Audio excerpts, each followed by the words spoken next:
friends, welcome back to my channel. So today we are going to read our three main topics of this chapter: the making of Germany, the making of Italy and the strange case of Britain. और इसमें से बहुत question आते हैं और इसीलिए ये main topic है हमारे इस चैप्टर का. So starting our topic with the making of Germany. अब हुआ क्या था, हमने पिछले सेशन में पढ़ा कि जो लिबरल्स थे उन्होंने अपने नेशनलिस्ट मूवमेंट स्टार्ट कर दिए थे, लेकिन वो उसमें फेल हो गए, उन्हें फेलियर का सामना करना पड़ा.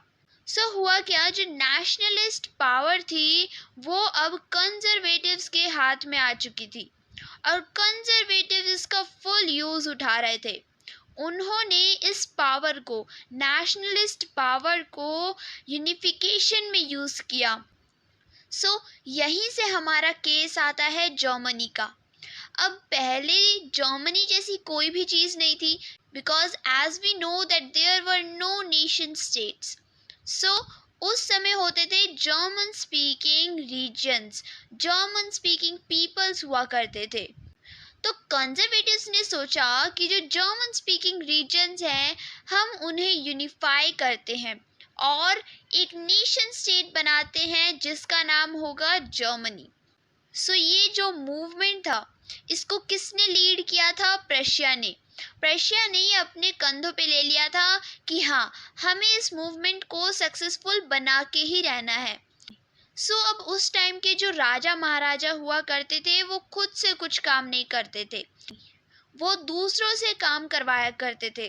सो its chief minister Otto von Bismarck was the architect of this process, carried out with the help of Prussian army and bureaucracy. सो जो चीफ मिनिस्टर थे ऑटो वन बिस्मार्क, कहाँ के? प्रशिया के. सो वो थे आर्किटेक्ट, यानी उन्होंने ये मूवमेंट, ये प्रोसेस सक्सेसफुल बनाया. सो उन्होंने प्रशियन आर्मी के साथ मिलकर 7 years तक, यानी 7 साल तक 3 wars लड़ी और उन्होंने तीनों में जीत हासिल की. अब किस किस के साथ लड़ी थी उन्होंने ये war? Austria, Denmark and France. और इसी के साथ जो यूनिफिकेशन का प्रोसेस था वो सक्सेसफुल हुआ. अब 1871 में जो प्रशियन किंग थे विलियम द फर्स्ट, जिनके कहने पे ये प्रोसेस शुरू किया गया था ऑटो वन बिस्मार्क के द्वारा. सो जनवरी 1871 में जो विलियम द फर्स्ट थे उन्हें जर्मन एम्परर का राजा घोषित कर दिया गया. एक सेरेमनी रखी गई और वो सेरेमनी कहाँ रखी गई थी? Hall of mirrors in the palace of Versailles. So यहाँ पे भी आपका एक 1 mark क्वेश्चन आता है कि आखिर वो सेरेमनी रखी कहाँ गई थी? Hall of mirrors in the palace of Versailles. और एक और यहाँ पे मैं आपको बात बताना भूल गई हूँ, लेकिन जो लार्ज लैंड ओनर्स होते हैं उनको कहा जाता था जंकर्स. सो यहाँ से भी आपका क्वेश्चन आ सकता है दैट हु वाज जंकर्स. सो आपका आंसर होगा लार्ज लैंड ओनर्स. नाउ अब ये यूनिफिकेशन प्रोसेस तो हो गया और इसके बाद जो जर्मनी के किंग थे यानी विलियम द फर्स्ट, उन्होंने करेंसी को मॉडर्नाइज किया, बैंकिंग को मॉडर्नाइज किया, लीगल और जुडिशियल सिस्टम लागू किए जर्मनी में. और इसी के साथ हमने इस केस में ये पढ़ा कि यहाँ पे यूनिफिकेशन भी हुई और साथ ही साथ डेवलपमेंट भी हुई है. नाउ अब हम पढ़ेंगे हमारे आज के सेकेंड मेन टॉपिक को, द मेकिंग ऑफ इटली.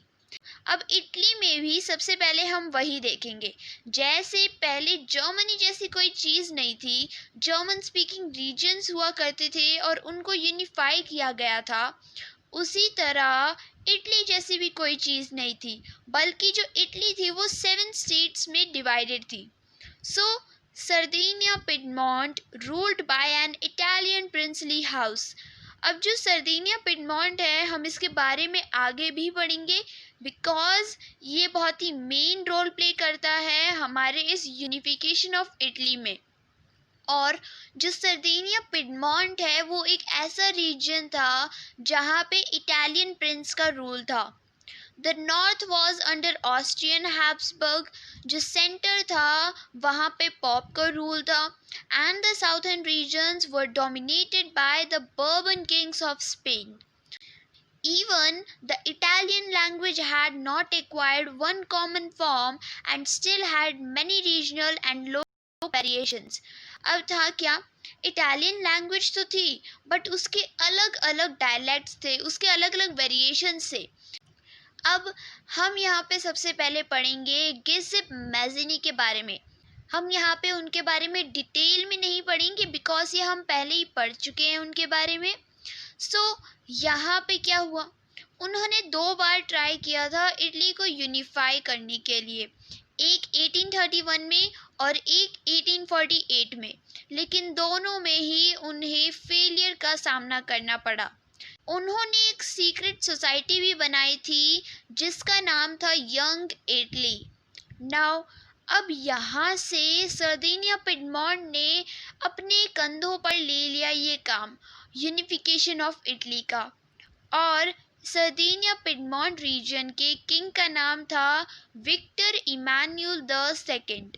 लेकिन जैसे कि हमने पढ़ा कि राजा महाराजा खुद से कुछ काम नहीं करते हैं, यहाँ पे भी chief minister Cavour, who led the movement to unify the regions of Italy, was neither a revolutionary nor a democrat. यहाँ पे भी जो कैवोर थे, चीफ मिनिस्टर सर्दिनिया पिडमॉन्ट के, उन्होंने ये मूवमेंट को लीड किया और यूनिफिकेशन ऑफ इटली को सक्सेसफुल बनाया. He spoke French better than Italian. अब वो भी बाकी लोगों की तरह फ्रेंच बोलते थे डिप्लोमेसी के लिए. अब उन्होंने ये एक प्लान बनाया कि वो 1 by 1 रीजन को एक्वायर करेंगे.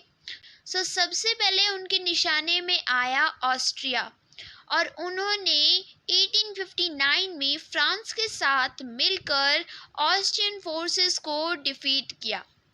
उसके बाद गिसेप गैरिबाल्डी भी सामने आ गए और उन्होंने भी इस प्रोसेस में, इस यूनिफिकेशन ऑफ इटली में मदद की, अपना सपोर्ट दिया कैवोर को. और उनकी एक खुद की आर्मी थी रेड टी शर्ट्स करके, और उन्होंने अपनी पूरी फोर्स लगा दी कैवोर को सपोर्ट करने में. और इसी के साथ धीरे धीरे जैसे जैसे वो अलग अलग रीजन्स को एक्वायर करने लगे, यानी इटालियन रीजन्स को एक्वायर करने लगे, वैसे वैसे जो 2 सिसिलीज थी उन्होंने भी सपोर्ट करना शुरू कर दिया. जो लोकल पीजेंट्स थे वहाँ के 2 सिसिलीज के, उन्होंने सपोर्ट करना शुरू कर दिया किसे, कैवोर को, इस यूनिफिकेशन ऑफ इटली के प्रोसेस में.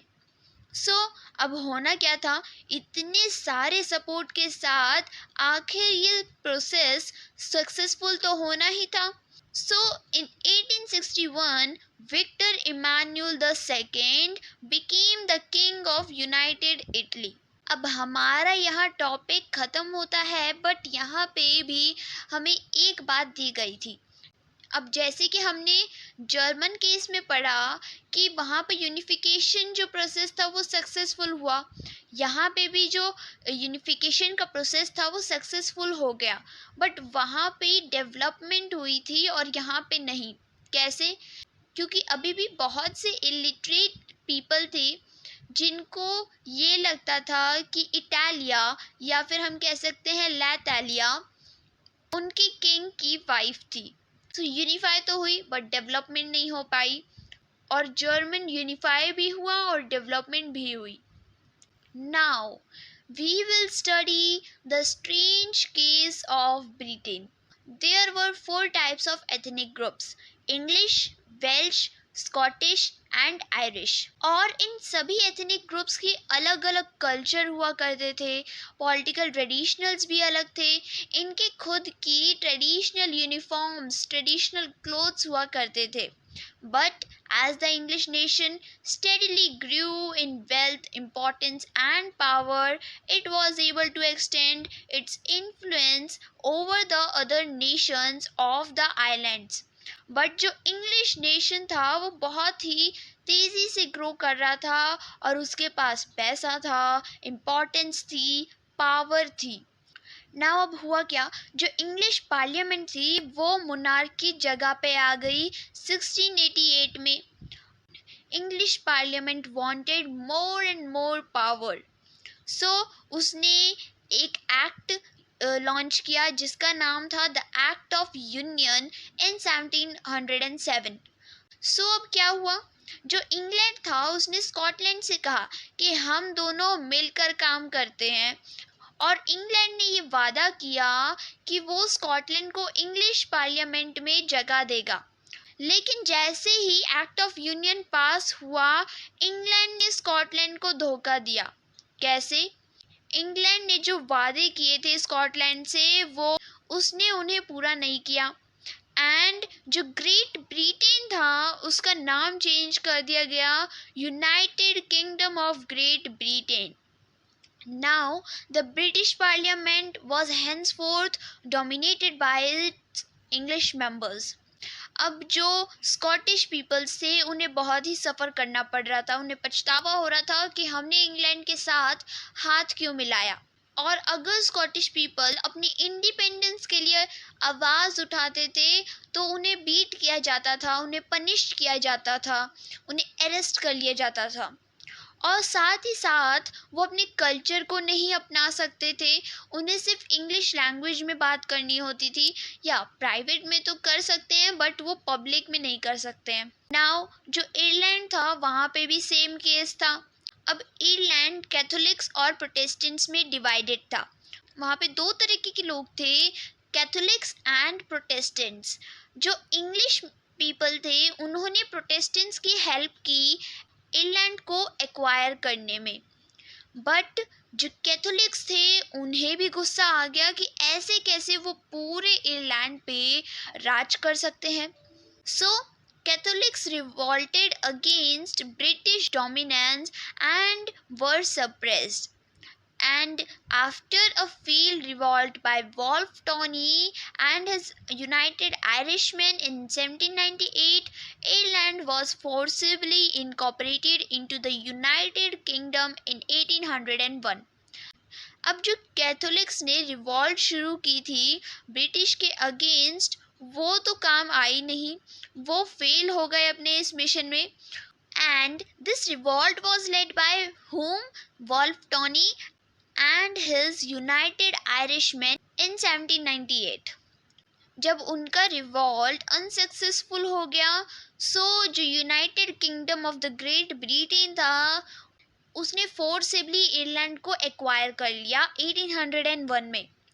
A new British nation was forged through the propagation of a dominant English culture. अब न्यू ब्रिटिश फ्लैग आया, न्यू नेशनल एंथम आई, इंग्लिश लैंग्वेज ही सिर्फ बोल सकते थे। It means that the English language was the official language of the United Kingdom of the Great Britain. So the conclusion was that the English class was the dominant class and they enjoyed all the powers, but the other classes were suppressed, were punished if they raised their voice. So today's session was still here only. So अगले session में हम क्या क्या पढ़ेंगे? Visualizing the nation and nationalism and imperialism. Till then, stay tuned, stay home, stay safe.